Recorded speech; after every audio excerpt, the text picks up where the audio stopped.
अस्सलामु अलैकुम वरहमतुल्लाहि वबरकातुह। अल्हम्दुलिल्लाह वस्सलातु वस्सलामु अला रसूलिल्लाह व अला आलिहि व अस्हाबिहि अजमईन, अम्मा बाद। मेरे प्रिय साथियों, पवित्रता के बारे में हम बातें कर रहे हैं और हमारे लिए बहुत बहुत ही महत्वपूर्ण है, क्योंकि एक साधारण मुस्लिम के लिए और ख़ुसूसन जो न्यू मुस्लिम है, जिनको इस्लाम की बुनियादी बातें नहीं मालूम है, उनके लिए हम ये बातें कर रहे हैं मुख्तसर में, आसान अंदाज में, कि आदमी पवित्र कैसे रहे, हमेशा पाक और साफ़ कैसे रहे। क्योंकि अल्लाह ताला पवित्र लोगों से बहुत प्रेम करता है, बहुत मोहब्बत करता है, उन लोगों से माया करता है।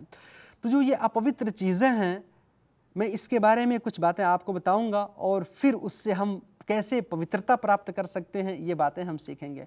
मेरे भाइयों, अपवित्र चीज़ें कहीं भी, अगर हमारे कपड़े में, शरीर में, कहीं भी चीज़ कोई लग जाए, जैसा कि मैंने बताया था क्या क्या चीज़ें अपवित्र हैं दूसरे पाठ में, उसको आप सुन लीजिए, फिर उसके बाद से जो है उससे पवित्रता कैसे प्राप्त कर सकते हैं। मैंने बताया कि यानी अपवित्रता दो प्रकार के होते हैं।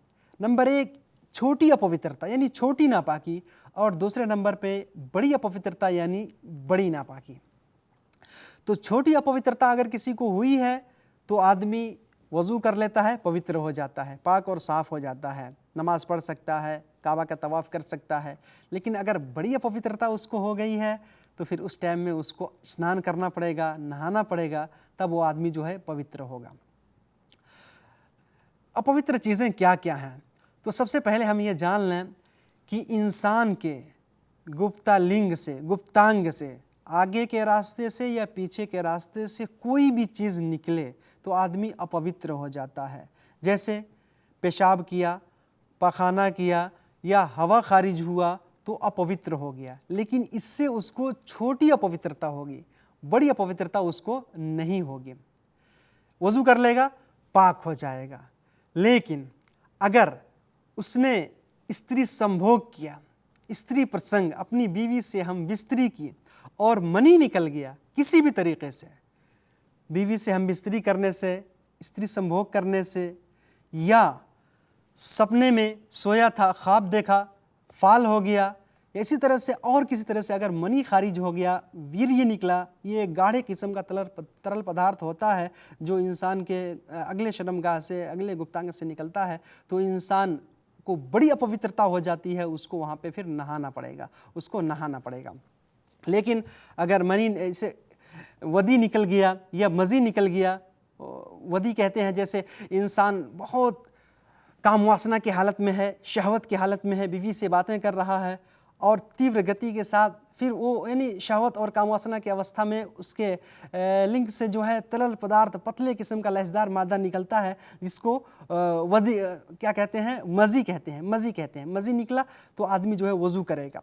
इसी तरह से अगर वदी निकला, वदी ये शहवत के बिना ही कभी आदमी पखाना करता है, ज़ोर लगाता है तो गाढ़े किस्म का एक पदार्थ निकलता है, उसको वदी कहते हैं। इसी तरह से मनी के बारे में जैसा कि मैंने बता ही दिया, तो अगर आदमी वदी निकला या मज़ी निकला तो सिर्फ वज़ू करेगा, लेकिन अगर शहवत के साथ मनी खारिज हो गई, काम वासना के साथ, तो फिर वो गुस्ल करेगा। लेकिन अगर बगैर काम वासना के बीमारी की वजह से अगर उसका वीर्य निकल गया तो फिर यहाँ पे उसको स्नान करने की ज़रूरत नहीं है, नहाने की ज़रूरत नहीं है। मेरे भाइयों, इसी तरह से कोई आदमी शहवत के साथ जो है मनी खारिज किया, उसके लिए भी वज़ू करना ज़रूरी है। और किसी ने अगर ऊँट का गोश्त खा लिया तो ऊँट का गोश्त खाने से भी वज़ू टूट जाता है, ऊँट का गोश्त खाने से भी वज़ू टूट जाता है। और इसी तरह से आदमी कोई सो गया या बेहोश हो गया तो फिर जब वो उठेगा तो अब नमाज़ पढ़ना चाहता है, कुरान की तिलावत करना चाहता है या पवित्र घर काबा का तवाफ़ करना चाहता है, तो उसके लिए उत्तम और बेहतर यही है कि वो जो है वज़ू करें, वज़ू करें। तो मेरे भाइयों, आज के पाठ में मैंने क्या बताया कि अपवित्रता दो प्रकार के होते हैं, एक छोटी नापाकी और एक बड़ी नापाकी। बड़ी नापाकी हो जाने के बाद इंसान गुस्ल करेगा, अच्छे तरीके से स्नान करेगा। स्नान करने का तरीक़ा मैं अगले पाठ में बताऊंगा। और अगर छोटी नापाकी हुई है तो उस टाइम में जो है इंसान सिर्फ वज़ू कर ले तो वो पाक और पवित्र हो जाता है। इंसान कोशिश करे कि हमेशा पवित्र रहे, साफ़ रहे, खुसूसन सोने के टाइम में जो है वो वज़ू करके सोया करिए, उसके लिए बहुत उत्तम है।